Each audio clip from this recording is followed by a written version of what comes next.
Hello, I'm going to describe some very important basic skills for chart interpretation. And these skills are important whether you're interested in Vedic astrology or Western astrology. They're especially important in Western astrology, but also important in Vedic astrology. And I'm making this video because a year and a half ago I made a series of videos that introduce astrology, a 4-part series. I'm getting excellent feedback on this 4-part series. We also made a course in astrology that includes these 4 sections plus 16 others. But I've noticed from feedback we've been getting from classes I've been teaching that there are still some basic skills that people are overlooking, and I'm making this video to reinforce this. So you can consider this to be a part 5 in that 4-part series, but you don't need to go back to those first 4 parts to watch this video. So these are skills that you need to just get down, to get it so that it's natural to you. Just like you can say 5 plus 5 is 10 or 7 times 4 is 28, this becomes second nature, becomes really easy. And at first it seems overwhelming, but you get used to it and you'll surprise yourself. After a while it'll become natural, and it needs to become natural. Now, here it is. This is what astrologers can do. They can look at this chart wheel. This happens to be Julia Roberts, an actress. And they can scan around this wheel and find aspects. They can find the Ptolemaic aspects. Ptolemaic aspects are the 5 most basic aspects in Western astrology. In Vedic astrology, it's a little bit different, but Vedic astrologers can do this as well. Can find the conjunctions, oppositions, squares, trines, and sextiles just by looking at the chart. And I'll show you how they do this very quickly and what you need to be able to do to be able to do this. Let's take Mars and Saturn. Look at the chart wheel, find Mars and Saturn, tell me what the aspect is and what the orb is. Okay, and in Vedic astrology, the aspects are done differently, but Vedic astrologers know about the Western system of aspects as well, and they can do this if they want to. Okay, now, I'll count to 5 and tell me what aspect there is between Mars and Saturn and what the orb is. 1, 2, 3, 4, 5. Okay, so you found that Mars is over here in the 6th house in Capricorn, Saturn is over here in the 9th house in Aries. You can find them very quickly because these glyphs, as we call them, of the planets, you know them inside and out, and you know that Mars is square Saturn with a 4-degree orb. How do you know that? Well, they're not conjunct, they're not opposition. They look like they might be about square to each other. This particular chart wheel happens to show you that they're square, but even without these aspect lines drawn in the middle, an experienced astrologer knows that Capricorn and Aries square each other. They know that almost instantaneously, just like you know 4 plus 4 is 8. How do they know it? Because they're cardinal signs. And we know that cardinal signs are going to be square or opposition to each other. So Capricorn and Aries are square. We know that the cardinal signs are Aries, Cancer, Libra, Capricorn, and cardinal signs square each other.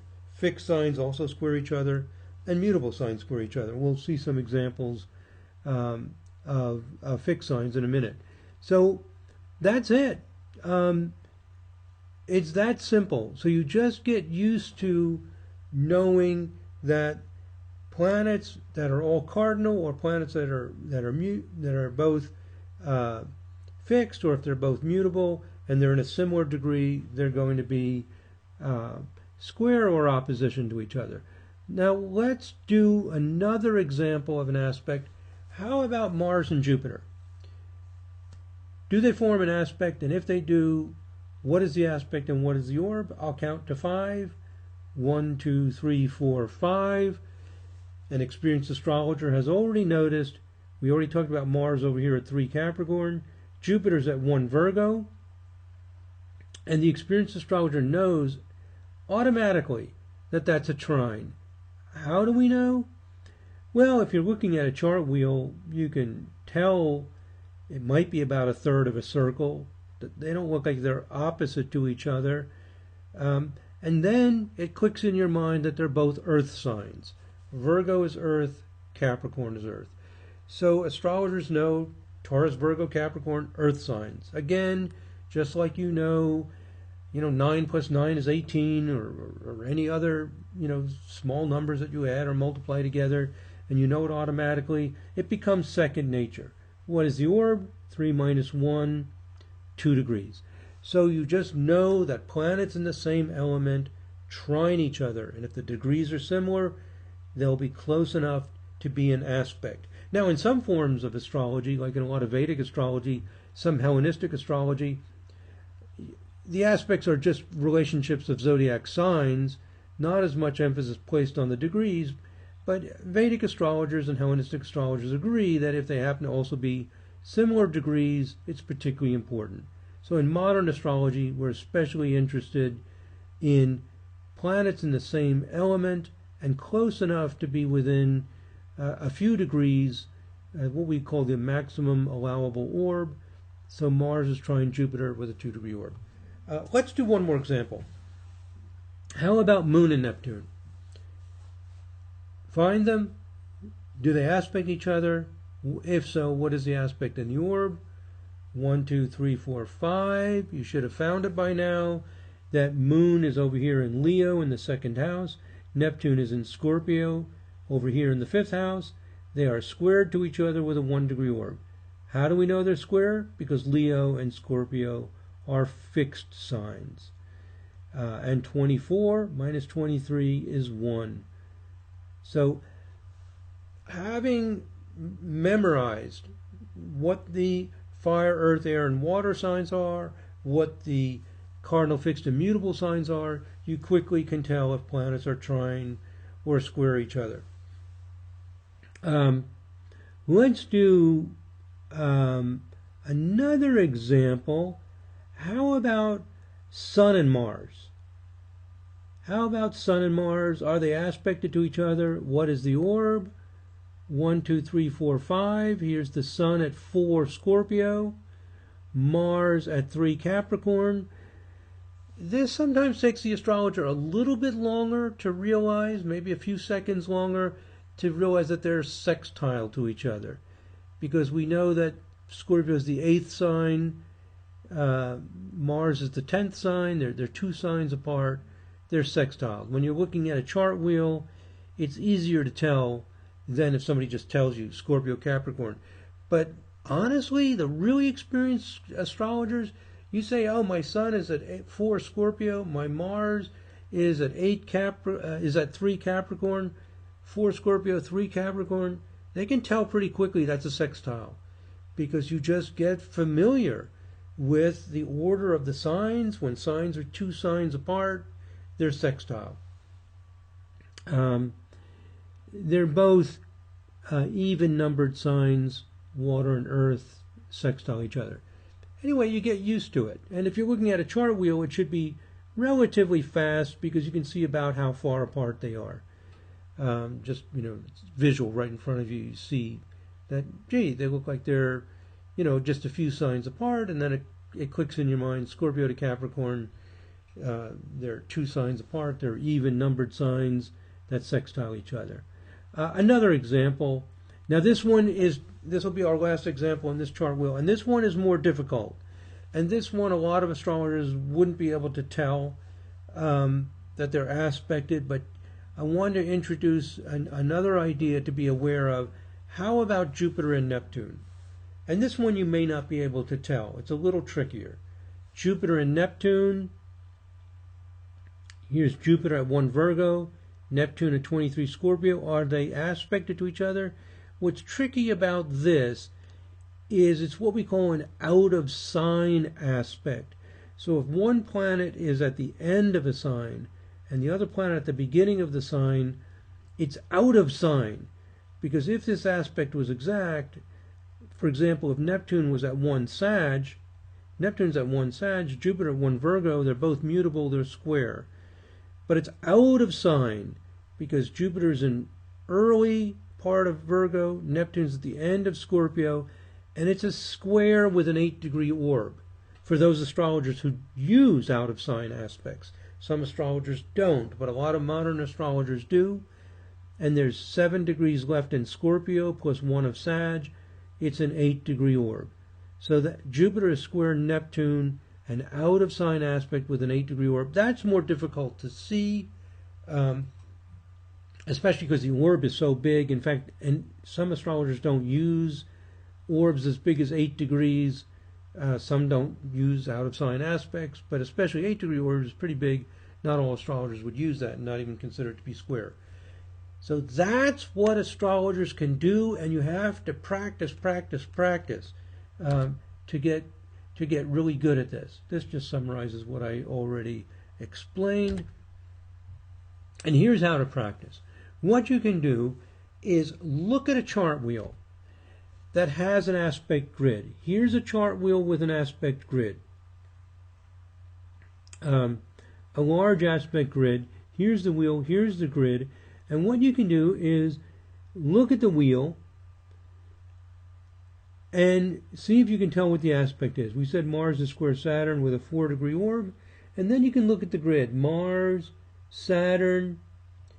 I put a little purple box around this to help you see that this is the Mars Saturn. It has the square glyph. The actual angle is 93 degrees 24 minutes. And the orb is 3 degrees 24 minutes, which is actually a little closer to 3 degrees than 4-degree orb when we look at the actual minutes involved. And what does A mean? A means applying. And this is the other idea that's important.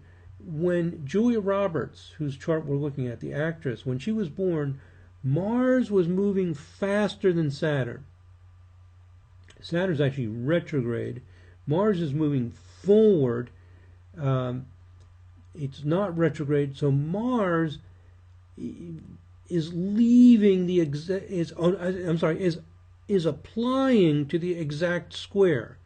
So Mars is catching up to Saturn. The way you do this is you can visualize these as two people walking around a track.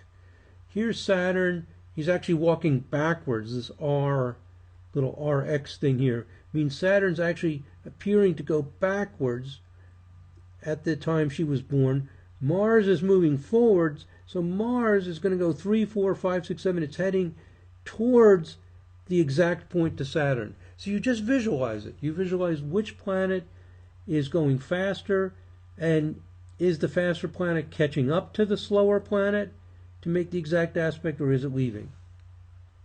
So you can use these aspect grids. Let's look at another example. How about the Mars trine Jupiter? If we look at the grid, here's Mars. We go across to Jupiter, trine with a 2 degree 22 minute orb. And we saw that they're trine with about a 2 degree orb. Mars is moving faster. I'll show you in the next slide where you have a table of speeds, and you can refer to the speeds of the planets to confirm. But take my word for it for now. Mars is moving faster, so it's leaving. It's the one Capricorn would be the exact trine, and it's at 3, and it's leaving, so it's separating. So those are some examples. I've got other examples here, but I think those 2 examples are enough to give you the idea. If you want to pause this and read these notes about the other ones and verify them, you can. So that's how you can do this. So in the Sirius software, for example, if you're looking at a chart wheel, if this is, say, I'm looking at one of the art wheels from our pastel collection, you can right-click. You could select in the Standard tab the small wheel, and that's an example of a wheel with a large grid. Here's another wheel with a smaller grid, but you want a wheel with a large grid that shows you what the aspect is, what the orb is, whether it's applying and separating, and it might be helpful to also see what the actual angular distance is. But most important for this exercise is just what the aspect is, what the orb is, and is it applying and separating. And just practice, verify by looking at the chart wheel, look at the grid, see if you got it right. Okay. So this is a very important skill that you have to practice to get fluent at. And if you've gotten excited about other ideas in astrology, um, while you're moving ahead, studying other things, make sure you go back and you practice this and you look at enough charts to where you're really, really fast at being able to look at a wheel and see these aspects. Okay. Now, a few more things. Here's the aspect table, not aspect table, a listing. Shows declination, speed, latitude in this case. So having a listing of the speeds of the planets is needed to tell if planets are applying and separating. So here is Mars moving 44 minutes a day, and here's Jupiter moving 9 minutes a day. So this is how we know that Mars is faster than Jupiter, for example. Okay. Now, another thing to be aware of is waxing and waning. Waxing and waning is not used as much as applying and separating, but it's something that you need to be able to look at a chart and tell whether an aspect is waxing or waning. So we saw that Mars-Jupiter is a separating trine. Is it waxing or waning? How can you tell? What you do is you know which planet is faster overall, in its overall cycle, not necessarily at the moment for this chart, but Mars overall is faster than Jupiter. So in the overall cycle of things, Mars is leaving Jupiter, heading towards opposition, and sometime in the future, after its opposition, it'll come back and make a waning trine to Jupiter. So there's a waxing trine and a waning trine. Let's do another example. How about the Mars square Saturn? We saw that it's applying. Mars is going faster than Saturn at the time of this chart. So at the moment of this chart, Mars is applying square to Saturn. Now, is it waxing or waning? For waxing and waning, think about which planet is faster overall. Not necessarily at the moment of this chart. Overall, Mars is faster. Is Mars leaving Saturn, heading towards opposition, or returning back to conjunction? It's returning back to conjunction. I can just tell by looking at it. Here's Mars, here's Saturn. The planets go through the zodiac signs in this counterclockwise direction. So Mars is on its way back to Saturn, so it's a waning square. So that's something that astrologers can do. One last thing I want to show you with this. Let's go back to the previous slide. Let's look at that tricky example. Tricky because it's out of sign, which was the Jupiter square Neptune. Remember I said earlier in this tutorial video, Jupiter is square Neptune with an 8-degree orb. It's an out of sign aspect. I wanted to show you this. If we confirm it, here's Jupiter, here's Neptune, it doesn't show square. What's going on? Why is it that when I go to confirm what I saw, that it's showing a different aspect? Two reasons. Point number one, this must be using a smaller allowable orb than 8 degrees. So 8 degrees is a large orb. If a smaller orb is being used, it won't show up. That's point number one. Point number two, this aspect grid includes minor aspects. And not all astrologers use minor aspects, but there are minor aspects, for example, the noviles. And the binovile, that's what BNOV means, is 80 degrees, and the angular distance between Jupiter and Neptune is 81 degrees 58 minutes, and so that's a 1 degree 58 minute orb. Excuse me. So Jupiter and Neptune are binovile with a 1 degree 58 minute orb, and minor aspects you cannot easily see by looking at a chart wheel because they're not the same degree. They're not as easy to see just by looking at a chart wheel. So when you're doing this exercise of confirming that the aspect you see is in the chart wheel, if you see something like this, that's why you're seeing it. And one other point, sometimes there's a difference in rounding. So you might get 1 minute difference. So the Mars-Saturn angle, if I calculate it to the minute, if I do a very accurate calculation, it may round off a minute difference, or any of these aspects.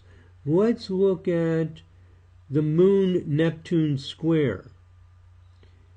What is the exact orb?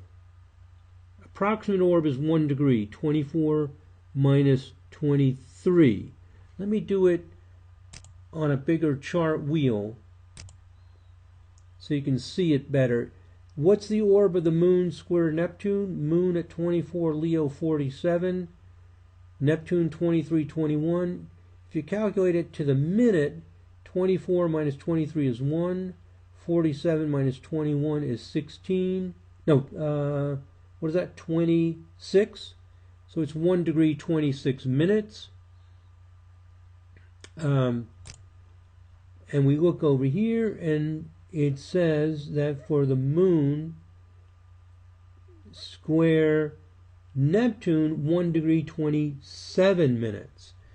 So the calculation shows 127, 1 degree, 27 minutes.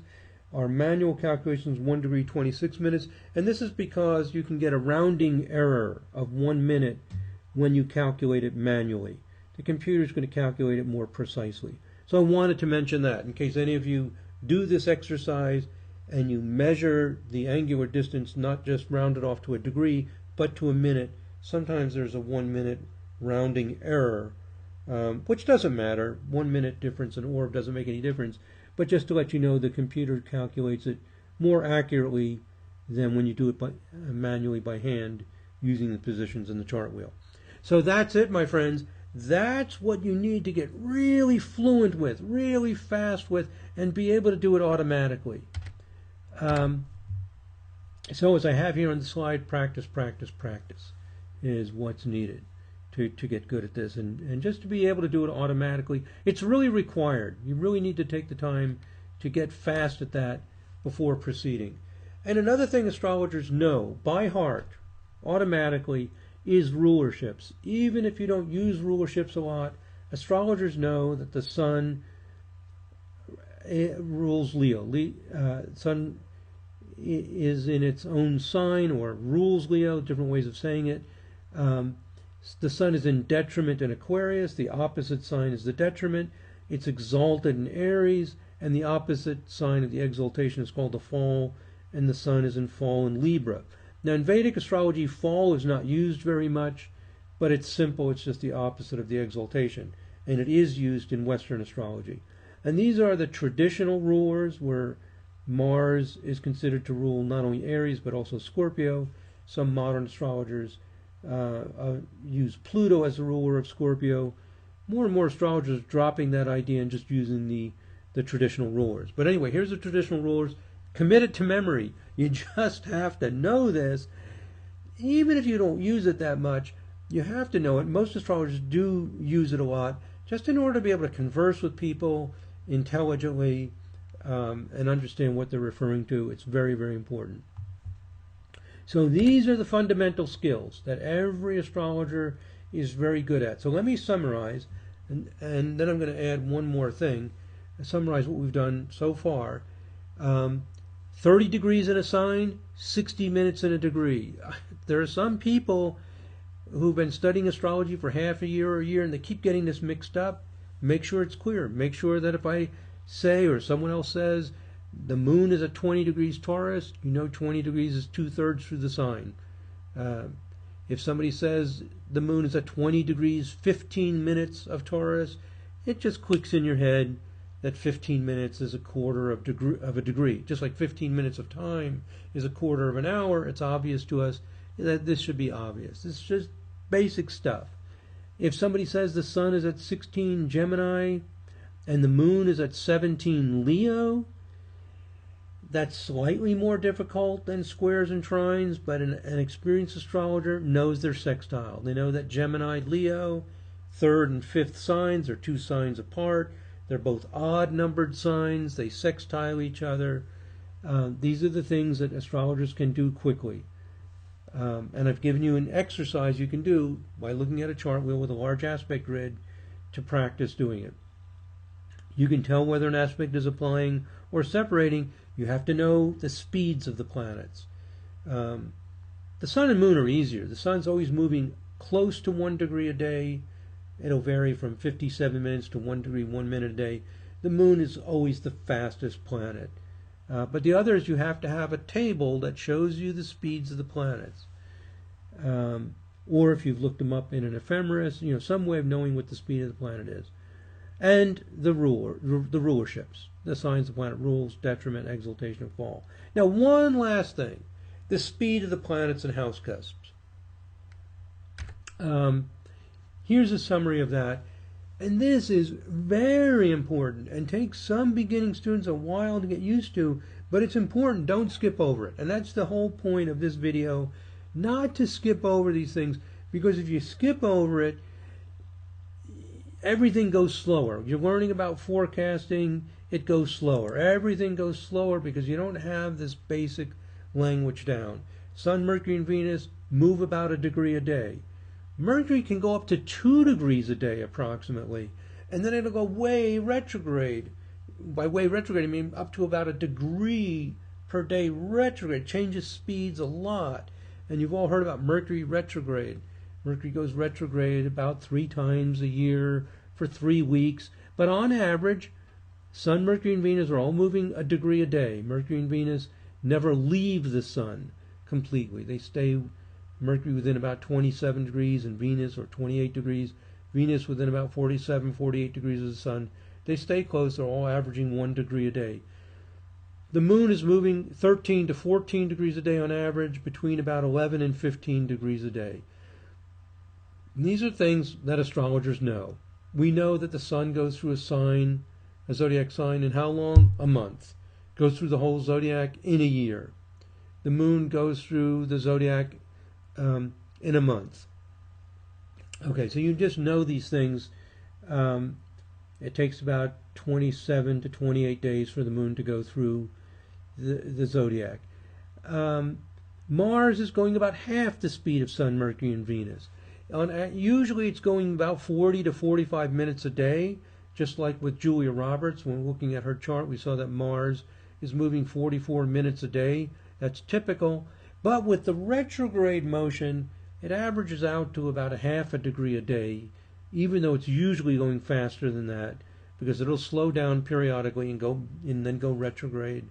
So these are things you know, that Mars is going to take on average about twice as long as Sun, Mercury, and Venus to go through a zodiac sign or a house or the whole zodiac. And Jupiter is 12 times slower than the Sun. So it's moving about 5 minutes a day on average, goes through a zodiac sign in about a year, and goes through the whole zodiac in 12 years. These are things that are just obvious. You get a Jupiter return every 12 years. So when you're 12 years old, 24 years old, 36 years old, Jupiter has returned back to where it was. And every year, Jupiter goes into a new sign, about a year on average. Jupiter goes into a new sign. And Saturn, you all probably heard about the Saturn return when you're 29 to 30 years old on average.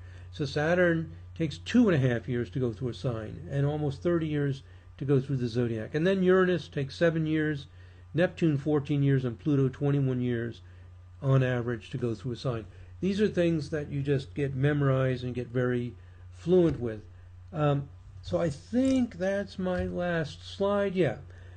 So that's it. That's the basic language. I've mentioned these things in other videos, but I wanted to take some time and make a video just to go over this basic fundamental concepts that every astrologer is fast with, and you just have to practice until it's natural. And frankly, for a lot of astrologers, this is primarily what they do. What they primarily do is the basic Ptolemaic aspects. They quickly see what the aspects are when they're looking in the wheel. They know the rulerships, and they use those basic rules, and that's the heart of what they do. For other astrologers, they use completely different ideas. In Vedic astrology, very different. I use something called vibrational astrology, very different. But you still need to be very good with this fundamental language. Okay, here's a link to the website for the Kepler and Sirius software, which I'm using in this video. Here's the YouTube page.